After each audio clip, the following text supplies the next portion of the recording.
I got started in this through improv comedy, with an improv comedy group on campus when I lived at Collins here at IU. Yeah, and we eventually started making, we got befriended a guy with a recording studio. WFHB, the community radio station in town, was just about to go on the air, so there was some synergy there with, hey, you guys are funny and like to joke around. Here's a bunch of microphones, let's make some radio theater. But the first thing we actually produced was a studio production called Hayward Sanitarium, which was a horror thriller. This was right around the time X-Files was coming on the air, so it was kind of equal parts Twin Peaks and H.P. Lovecraft. And that got on NPR Playhouse back when NPR used to broadcast audio theater nationally. They would broadcast new audio theater pieces nationally. So we got national distribution for something I produced when I was 22 or 23. And none of that parlayed into a career. My career is actually in graphic design and bookmaking.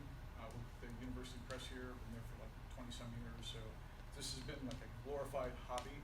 I'm pretty serious about it because I get to go places and do cool things like, hey, I'm doing it in front of a class, And I've taught live sound effects too.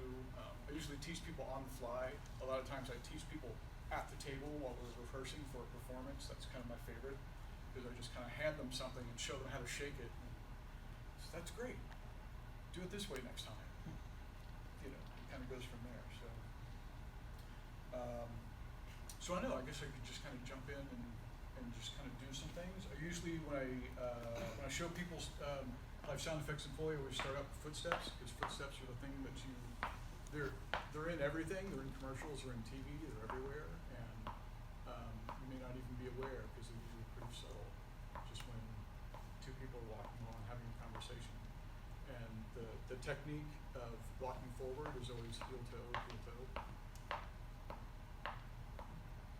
If you're going upstairs, it's toe, heel, toe, heel, toe, heel. Those are kind of the basics. If you've got a little box or something for the stairs, that makes it sound even better.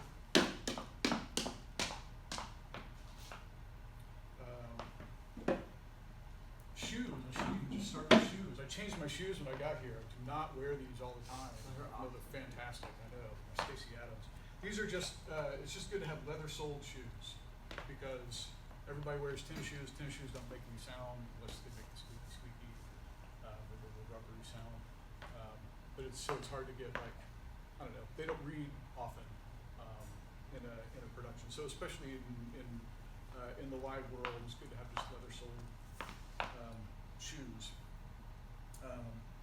Another thing, a lot of times, if I'm working by myself, I like to have the footstep board, and it sounds different here than it does here. It's like having a nice thick piece of and this is just plywood, but having a piece of wood that's up off whatever surface you're on helps immensely. And I usually set this thing kind of in front of the door because when I'm working solo, it's really easy to just.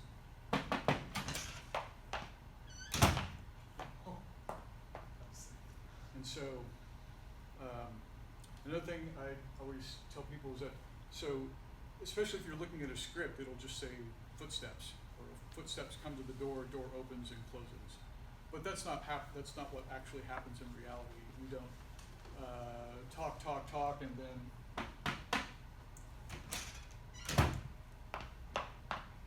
more dialogue. There's a flow to it, and this is kind of where some film technique comes in, because they really do this in radio theater days. It was much more cue, mostly I think because of the limitations of the microphones. Everything needed to be in the clear. You couldn't have a lot of things over the top of each other. But now you can really layer things. I mean, also think about when you're going to talk as you're walking up to the door. And then when someone walks up to you, they typically don't just stop and stand there the whole time while they're talking to you. They shift their way, shift the other, skip. When they turn away, they kind of scuff their feet a little bit. I'm exaggerating a little bit because of these shoes that are going to read a lot and give a lot more information for your brain to visualize someone turning around and walking away. When I first started doing this back in the 90s, the trend then was for people to put shoes on their hands and walk on a surface on a table. That was the thing. That was how it was done. And I didn't like that again, because I do a lot of shows solo, and so I didn't want to have my hands taken up. So I got into just learning how to doing footsteps with your feet. It kind of makes sense that way. Plus, my hands are free, so I can do something else while I'm doing footsteps. You kind of get into a one-man band situation where you can do something with your hands, where you're doing something else with your feet. Maybe do door with one hand while you're doing something else. And maybe, say we're going into a shop. So suddenly you're in a restaurant, or you're in a coffee shop or something. So that's footsteps. That's how footsteps happen. Of course, you can do them on other surfaces. You can't use other types of shoes. When I was coming up with things for Frankenstein, of course we had to have the creature. We had to have the creature's footsteps, and so heavy footsteps. Even though it's kind of stereotypical, some things will just read better. Instead of just bigger shoes or heavier shoes, I just put some chain inside my wellies and stomp around with those.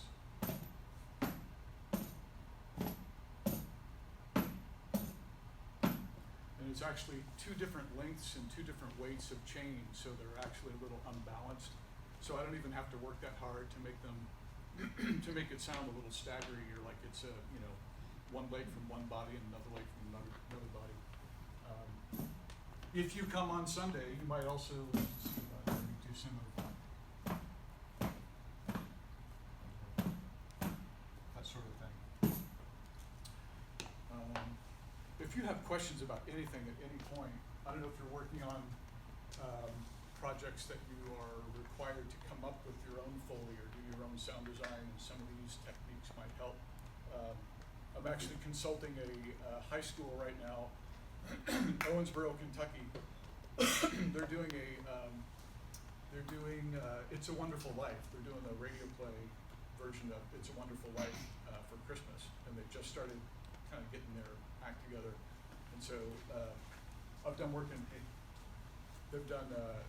I've done work down in Owensboro before, and so their high school contacted me and asked me, how do you make a telephone ring? How do you, so they're asking me a bunch of questions. I might go down there and consult with them some more in person. But, so I answer those kinds of questions all the time, like how do you make this? How do you make that? So this I just brought because it was in the car, but this is Russ actually requested this, and this is for again, a live situation.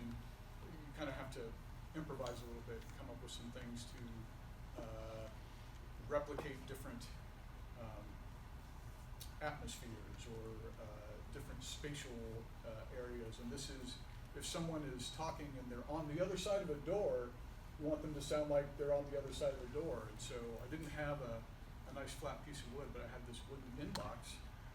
And you guys that are in my class will note that that's actually similar to what we saw with the old radio plays that they were doing, because they actually had something where it was framed out like that, so it would also have the reflections to help like with that. So, yeah. Speaking of radio theater, I still do use some of the kind of old-timey stuff. Mostly for comedic effects. One of my regular things is so I'm a scriptwriter and the sound effects guy for the Firehouse Follies, which is a quarterly live variety show here in town. It happens 4 times a year, and it's equal parts. I always say it's equal parts Prairie Home Companion, but imagine all the leftists in Bloomington writing for Prairie Home Companion and Grand Ole Opry, because it's kind of a vehicle for live music. That's kind of the main part. And instead of having a play that's long form, it's mostly like 10 to 15 minute skits. with recurring characters, and it's Bloomington politics, and everybody hates parking meters and all that stuff. And that's more like vaudeville style. That's very run and gun. We get like 2 rehearsals, and then we do the show, and it's a live broadcast. So that's really fun, and that's definitely a throwback to the old days. And so I have things like a flexotone and the vibra slab. One of my favorites. Found this, discovered this from Warner Brothers cartoons. Mel Blanc. I'm a huge fan of Mel Blanc, and I'm blanking on the composer, the guy that composed all the stuff, all the like Looney Tunes and Merry Melodies. Carl Stalling, huge Carl Stalling fan, because his stuff is so, his music is so visual. But Mel Blanc would do lions like, I just, and up on a microphone that sounds, it sounds pretty terrifying. Like make people jump. So that's fun. What's that? I don't know about the red thing. Alarm? Yeah. Yeah. It's really loud, so I'm not really cranking it. It's really loud. It says it's rated for half a mile, so. Oh. So it's really loud. And other things like metronome, if you want to have a clock, metronome is the next best thing. People give me things. I get gifts of interesting sounding things, and then I just find a use for them. A friend gave me this. Actually gave me this at a New Year's Eve party, and he didn't know what it was. I'm still not quite sure what it is. I think this is something that you would use on a tractor because it's kind of like a funnel. So I think you would use this to put oil or some sort of fluid in a vehicle, but it's a great bell. So it's my bell. It's my church bell. And a friend gave me this. He bought it for $0.25 at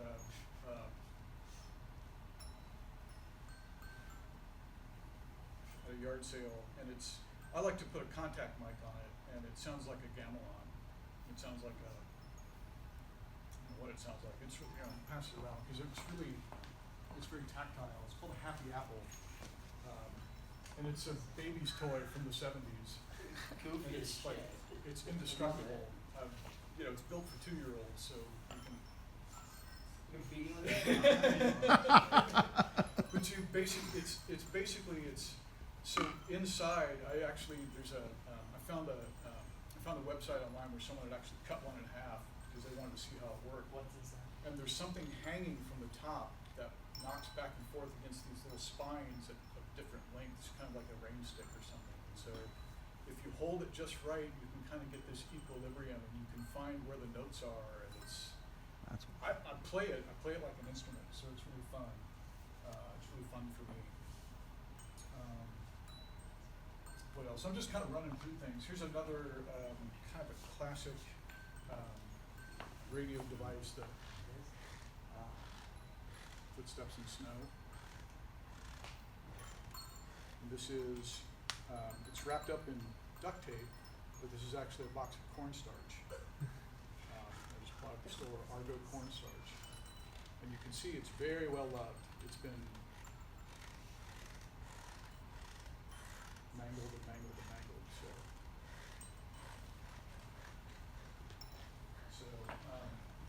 And that's something that's since the 1930s, probably 20s even. That's something that Foley artists have used for a long time.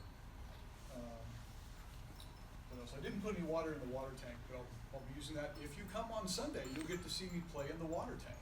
Won't that be fun? Is it this Sunday? Yes, it is this Sunday. Sunday, October 7th at 4 o'clock at the Monroe County Public Library Auditorium. Doors at 3:30, show at 4. One thing to remember too about, and this goes for studio as well as live setting. All my stuff's really portable, obviously, because I'm in and out of cars and all that stuff. But things don't have to be as big as they are in reality, because all that matters is what the microphone can hear. or what the microphone hears and how it reads and how it prints onto your drive, and what does it sound like in the playback. It might not sound like anything out here, but when you get into a studio setting and close mic it and listen to it on headphones, it'll sound like that thing. Or the Happy Apple will sound totally different. Like I said, it'll sound like a musical instrument. It's pretty amazing. But for the graveyard scene,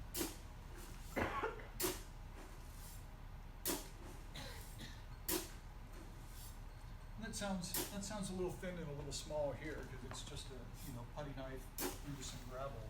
But if it's close mic'd and it's in with some dialogue and it's maybe got some music or some other sound, pre-recorded sound along with it, it all just kind of blends really nicely and sounds just like you're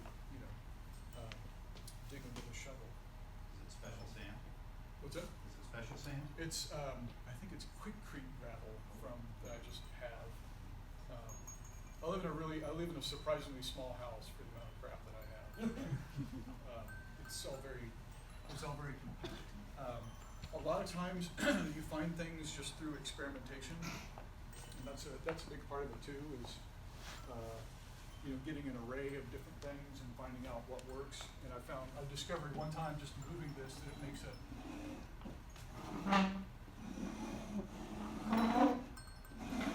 So whenever this is now my go-to sound when someone is getting out of a chair or opening a drawer or opening a window or this thing against the wood.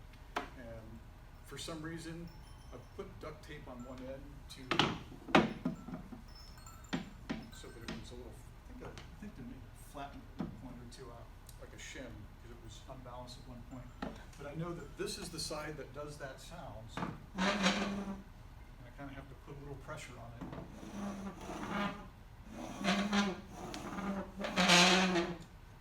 So it's just a matter of taking the time to play around with things and figure out all the sounds that you can get out of them. They just want the happy appy. What's that? They just want happy appy. Happy, happy, yeah. Let's see, what else?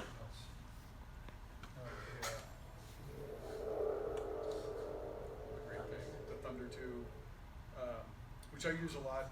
Again, if you hold it up to a microphone, it sounds like thunder. It sounds like an explosion, maybe. I use it a lot for, in the Follies, this is our scene transition when we're going back and forward through time. Because you can stop it on a dime, for one thing, so it's a fun transition kind of effect.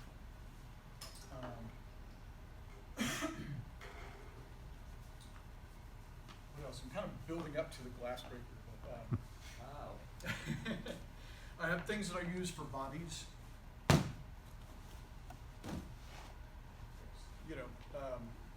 Sometimes you'll put weights in them too, just sort of add a little heft to them for my purposes.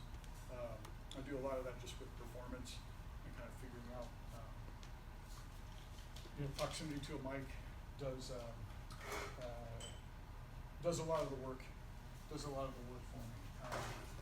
This is trying to set up the dissecting tray from Frankenstein, which is something I picked up at Goodwill. I based a broiler from an oven, and somebody would what is it? I'm kind of spread out here, but it would kind of.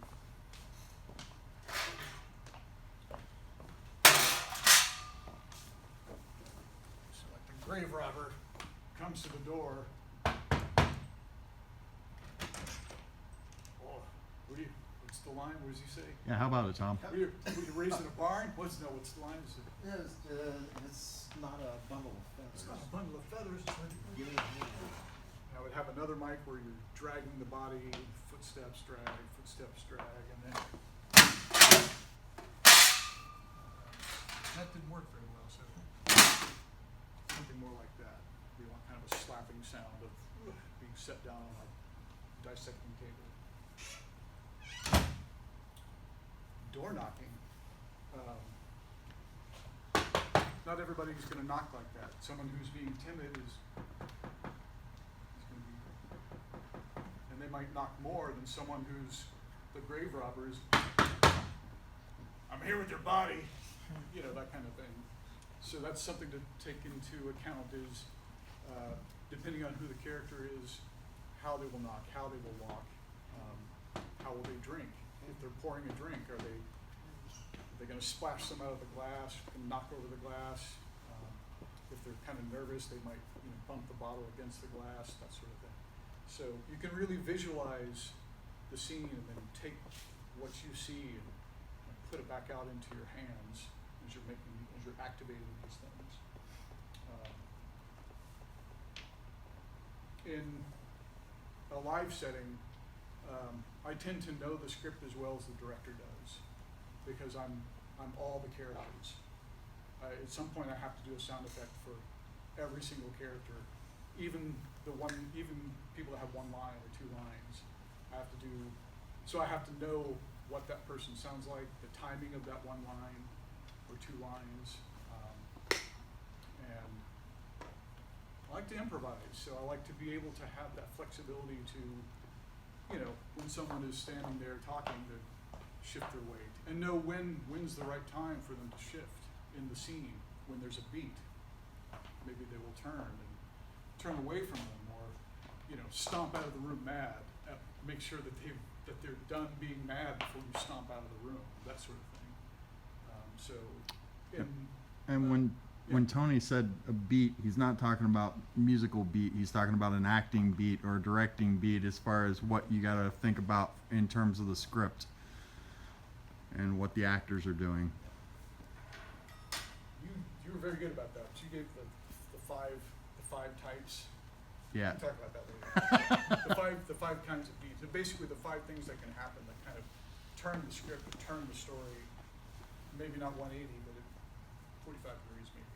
Just kind of turns it from where it was going to someplace else. That's a beat. Somebody comes into the room or leaves the room. That was one of them. So. There's a surprise. There's an act of God. Some like electrical storm hits or something like that. Those are some of the other ones. So let me do the glass thing. So the door I had, a friend made this for me. Very good friend, built the door for me. He's a carpenter, and so he just has this garage full of doors. And I said, can you make me a door that's going to sound like a door, but it's not a full-size door? He said, how about I just cut one in half? Okay. Genius. It's a little big. It barely fits in my car.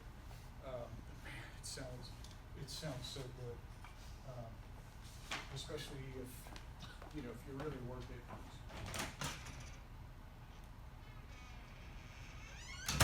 I mean, that creak is not something I'm planning on. It's just there. So I'm going to keep using it as long as it just has all this character, and it's like it's its own character. I have 2 things that I've attached. One little latch here, and I've got another one on the back. And what I will do is I'll take a screen door spring, and I'll hook one in here and one in on the back, and I'll just hold the door open, and so you can get that screen door sound of the spring going. You know what a screen door sounds like. It makes that kind of clang, clang, clang, clang, with no latch.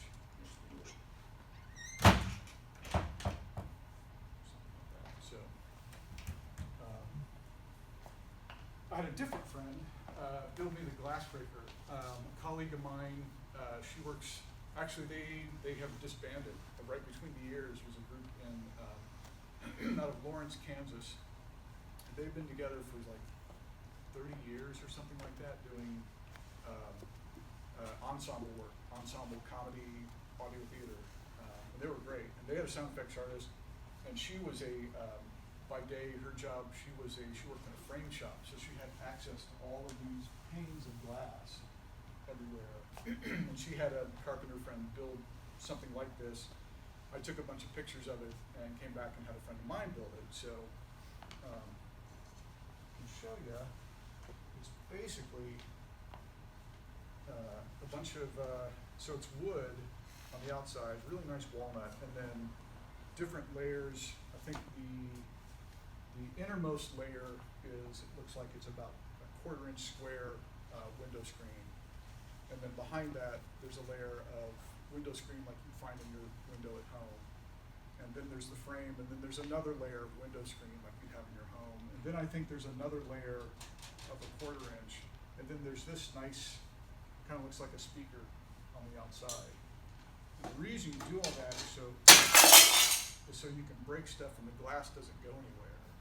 But it's open on all sides, but the glass doesn't go anywhere. It goes into this great little thing in the bottom, and there's a drawer in the bottom so that you can keep everything together and then conveniently empty it at the end of the night. So that you can just, and I've done a couple of shows where the director was like, "How fast can you load that thing?" And I'll just might go through 10 of them. So yeah, so that's in the good old days, in the 20s and 30s especially. Again, recording equipment was not very good. It was also huge. Like a recorder, the smallest recorder was like the size of a washing machine. I mean, these things were they were massive, and so you really couldn't take them out into the field and do field recordings. So they had to, especially for things like cartoons and early shorts, where didn't necessarily, they weren't going for like Apocalypse Now level sound design. They weren't trying to do Lord of the Rings or Marvel movie or something where it was just bowled over by the sound design. They were just trying to make it entertaining, and so they would make things like this so that you could have a realistic sound that wasn't too damaging. They also made a lot of things that were just contraptions, things that were like a crank-powered wash tub that had little beaters on it, and that was the sound of a jalopy. That was the sound of like a Model T. And then Mel Blanc or somebody would do, would do that along with it. It's just a funny, kind of silly, percussive sound. A lot of early sound effects came out of the orchestra pit. Trap drums, the contraption of a trap kit. Those words are somewhat synonymous back in the day because an orchestra or a small ensemble would do the sound for a silent film, and a lot of the special sounds fell to the percussionists. So they would have things like a ratchet, like a vibra slap, other things, special gongs, timpanis, bells and whistles, all that stuff. So a lot of that kind of came out of the percussion section of the ensemble, and eventually it became more and more specialized and less percussive and more tonal. Until you have, Ben Burt and people like going out with who can go out with field recorders and record things out in the wild. It's just something that, now it fits in your hand. It doesn't even. Doesn't take anything. When I did Hayward Sanitarium, we were cutting edge using digital audio tape that was probably about this size, box about that size, maybe a little smaller. And we recorded, the thing that was unique about Hayward was other people were doing location recording audio theater, but typically people like Tom Lopez at ZBS, Tom's method was he would go to places like Morocco and Bali and Tangier, and he would walk around the marketplace with this thing called Fritz. Fritz is a binaural microphone. Basically, it looks like a head, or kind of like a head, but the capsules are where the ears would be. And so you can get a true stereo, as you would hear it. You can get a true stereo picture. And he would walk through marketplaces and crowds and temples and whatnot recording, and he would get these amazing ambient recordings of different places around the world. Then he would take that back and write stories around them. And we kind of did the other way, where we used a stereo microphone like a movie camera. And if we were outside, we would follow the actors as they moved around. Or we would set the microphone and people would move around it like it was a camera, kind of moving in and out of frame.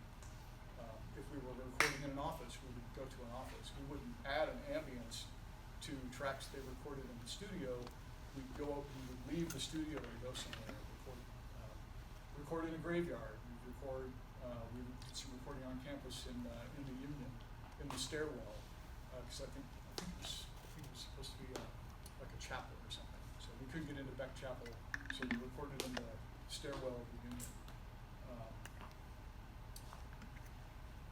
So yeah, experimentation is kind of the key to figuring out all this stuff. There's definitely things that resources you can find online that will tell you how to make a telephone ring, or how to build your own door, build your own crash box, any of that stuff. But it comes down to you in front of the microphone and kind of figuring out how to make something sound the way you want it to sound appropriately in the context of the production. I think some sounds are just inherently funny, and so they don't work for a drama. Especially in a live setting, there's sometimes I will self-limit myself, because if I'm doing too much action, it kind of takes away from the drama of the moment, of what's happening on stage. And when I teach people sound effects, I'm kind of being facetious about it, but I do mean like we are Foley ninjas, because we move to the effect and make it happen, and then move back to a repose where you're not moving around. You're not doing like a big vaudeville thing, unless you are doing a big crazy comedy, in which case, yeah, you exaggerate your movements and be kind of slapsticky about it. But when you're doing a quiet drama, and it's just two people talking, and they're having an intimate conversation, or it's a dramatic moment, I can't be turned around trying to get something ready behind me. I have to have everything set. It's one thing. It's why I took a picture of the table when we finished the tech rehearsal Monday for Frankenstein. I took a step back and I took a picture of the table so that I know where everything goes, because I don't want to be fumbling for it. Rehearsals, that's one of the key things in a live situation. Rehearsal is key to me, is to figure out where everything sits, so that I'm not fumbling for it, but it's also the object I need 23 pages in doesn't have to be right here at the start of the play. It can be over here. And so the rehearsal kind of helps me figure out where to set everything around the one or two microphones I might have. Guys, do you have any questions for Tony? Yeah. What'd you put in the two sacks to make it sound like a body? This is just a backpack that I turned inside out, so it is itself. I don't think there's anything in here except the rest of the backpack. Gotcha. And like the strap. And this thing is an old Carhartt coat with a personal flotation device inside. What I've used before is I've used like a what do you call it, like a weightlifting weight, Yeah. or sometimes a stage weight. If I'm working in a theater, you can tuck a weight in there to give it a little more heft. Yeah. What's the proper way to record and with which kind of microphone if you're doing something that's non-live based? Sure. Condenser mics, definitely something with a small diaphragm. I knew somebody was going to ask. I was trying to think of the model number, but I really like. It's what I use mostly in live situations, but Audio Technica. I want to say 1040, but I think that's the tax form. You know what I'm talking about? Microphone guys. You know? It's the little. They're like about that long. And What's the it's like a pattern? little cigar. What's that? What's the pattern? It's a cardioid. Okay. I can't think of the model number, but yeah, that's what I've used a bunch lately. But I end up with microphones, so I kind of, for some of the WFHB stuff, I have like Shure I might have a vocal mic that's an SM58 and then 57s elsewhere, and that does it. I mean, those things are pound nails with them. So, but that's what I like. That's what I've also used. I've been fortunate enough to use through the Audio Theater Festival. They get Behringer and Sennheiser sponsorships. So we'll get $6,000-7,000 microphones to play around with for a week, and never see those again. You know, never get to work on those again. So those are fun. How do you approach mic placement for a sound effect? It's a lot of experimentation. But it also, so one thing is what's behind the object that you're using. So normally a table, I'd put a blanket down, or like a moving blanket down, so that all you're getting is the object. You're not getting any reflection off the table. And I like to work on a carpet too, with whatever is on top of the carpet, so you don't get a lot of reflection off the floor. But as far as the distance, it depends on what you're doing. If it's something that's really loud, you know, you can start far away and get closer as you, depending on what it is. Kind of depends on what it is. You know, footsteps, that's something that can be, you know, it really depends on what it is. I mean, you can start like a foot away and move it closer or further away, depending on what you're trying to get. Out in the field, if you're recording out in the field, that's a little trickier because sometimes you're trying to work fast, so there might be a plane or a car coming or something like that, you know, so that's a little trickier. But you know, you just try and get it as loud as you can, as clean as you can, and move on. So. I have a question. When you get a script, are all of the effects written in, or you actually go through it and sort of interpret? I can hear this. I can hear that. I almost brought the Frankenstein script. I think it's out in the car, but they're all in there, but they're like the music cue. You know, the music cue is where roughly it's there in between pieces of dialogue, but it might not happen right there. It might not happen until halfway through the next bit of dialogue. And so I usually, you know, highlight the effects cue so that I know what the cue is, but then make a big star in the dialogue where it actually happens. Yeah. You know, like the footsteps leaving the room might not. Oh, yeah. And guys, with this adaptation, I used actually the format that the BBC radio uses as far as how they do their radio dramas and everything. And from what I also do as far as working with Big Finish, as far as their sound design work, from what Tony was just saying, like, they'll have most of the sound effects notes written in, but there'll be some things that you, as you're working as a sound designer, that will be like a little common sense. You're like, okay, why isn't this here? And like, you'll still have room to have some creativity as far as the things that you add in addition to what's added there in the script or indicated in the script. Do you like a spotting sheet or something? Well, then you need to make spotting sheets from the script. Yeah. That's something I can do for them, yeah. We didn't even touch on Walla. We didn't even touch on the Walla. We talked about Walla for a little bit. Go ahead. I was gonna say, when you encounter a script, do you ever like look at sounds that you obviously there's sounds you know exactly what to do, but when you have to like create that sound yourself, what kind of process do you go through? I try and break down all the different elements of it. So, because it's usually not just one thing. There's usually more than one sound in a sound. Like even just the door. The door is the knob, the latch, the creak, and you know. So all that together is the door opening and closing. That's all of that is one. So if someone says like, I remember in a production somebody threw at me. And I just happened to have a couple of marbles with me, but she said, "Can you do the sound of a gas stove being turned on?"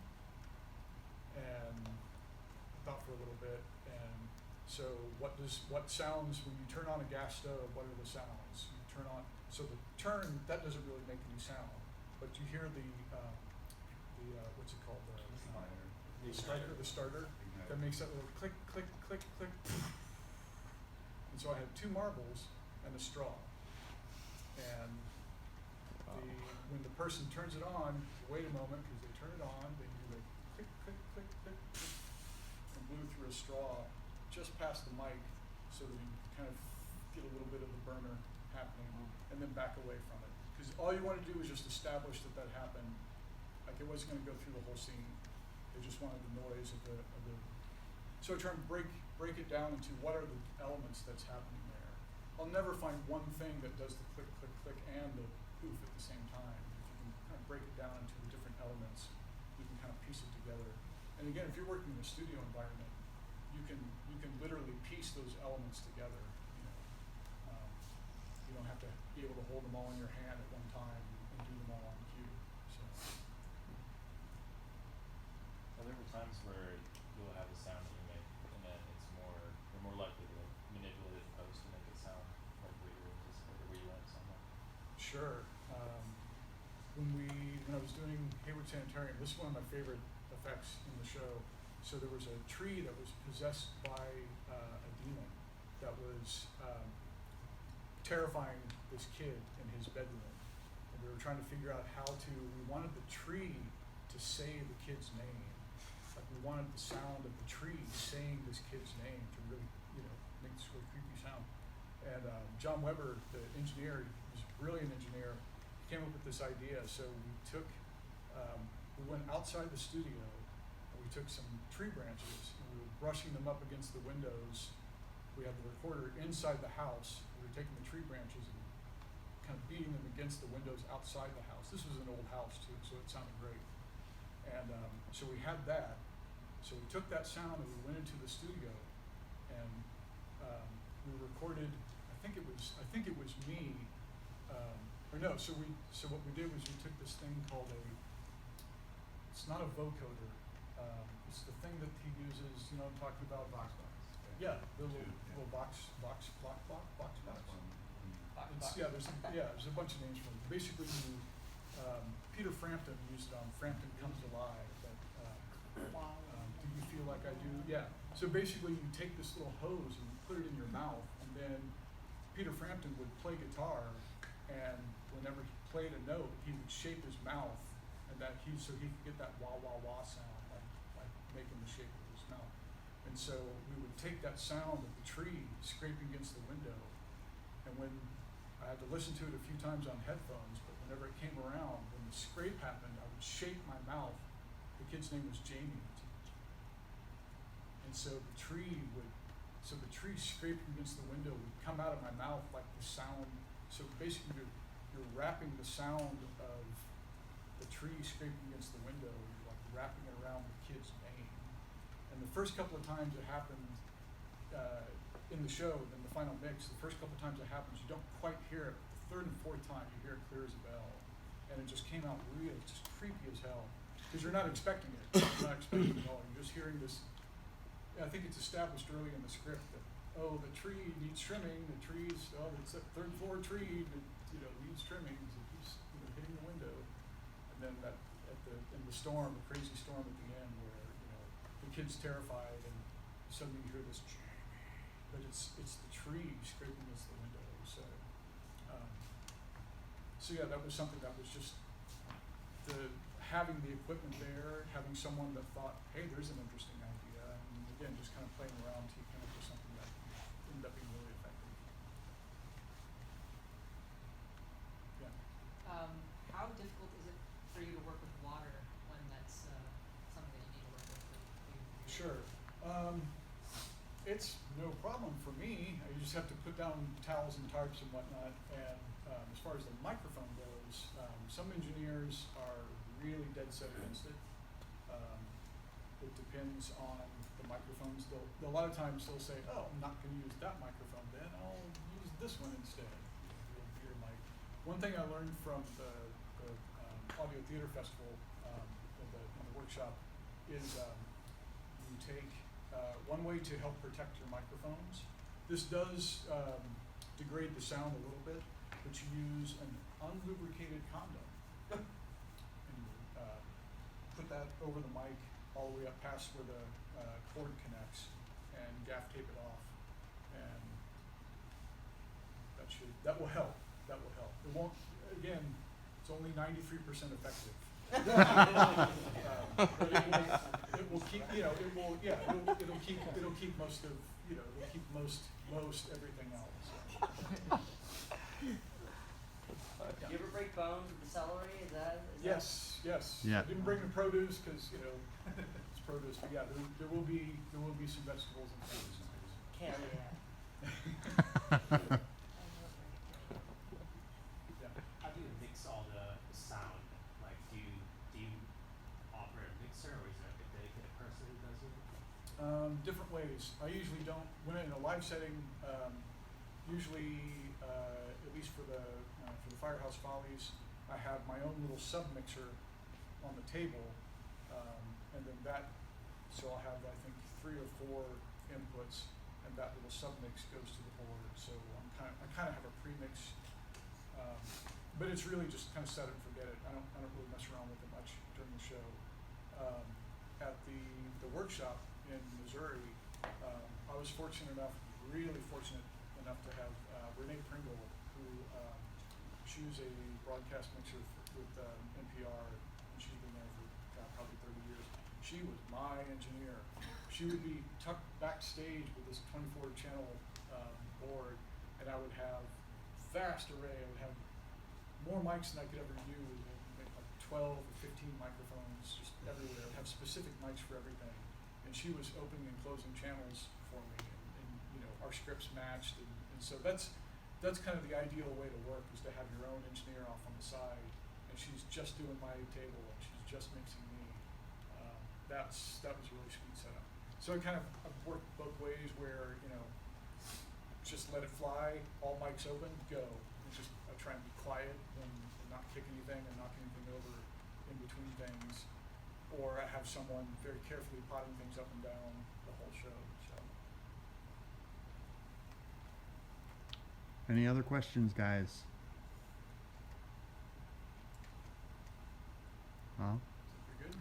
yeah, and it's pretty close to on time anyway. Yeah. So, guys, please give a nice hand for attendance.